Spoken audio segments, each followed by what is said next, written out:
అందరికీ hi, it's me Shobhan. ఎవరైతే ఇంకా మన ఛానల్ని ఫాలో చేయలేదు ఫాలో చేయండి. Subscribe, like and share, comment. ఈరోజు ఆటోపే సంబంధించి కొన్ని విషయాలు మీకు చెప్పాలనుకుంటున్నాను. ఆటోపే గానా, స్పాటిఫై ఇలాంటి యాప్స్కి సంబంధించి సబ్స్క్రిప్షన్ అనేది ఉంటుంది. 1 year సబ్స్క్రిప్షన్ అనేది ఉంటుంది. సబ్స్క్రిప్షన్ ఆల్రెడీ చేసుకున్నట్లయితే అది వ్యాలిడ్లో ఉన్నా కానీ వ్యాలిడ్ లోపలే మీకు నెక్స్ట్ ఇయర్ సబ్స్క్రిప్షన్ కూడా ఆటోమేటిక్గా అమౌంట్ అనేది డెబిట్ అయిపోతుంది.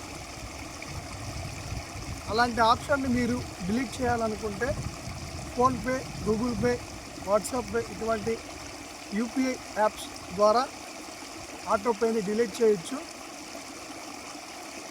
డిలీట్ ఆప్షన్కి తగిన కారణాలు దాంట్లో కానీ మనం సెలెక్ట్ చేసి పెడితే ఆటోపే అనేది డీయాక్టివేషన్కి వెళ్ళిపోతుంది.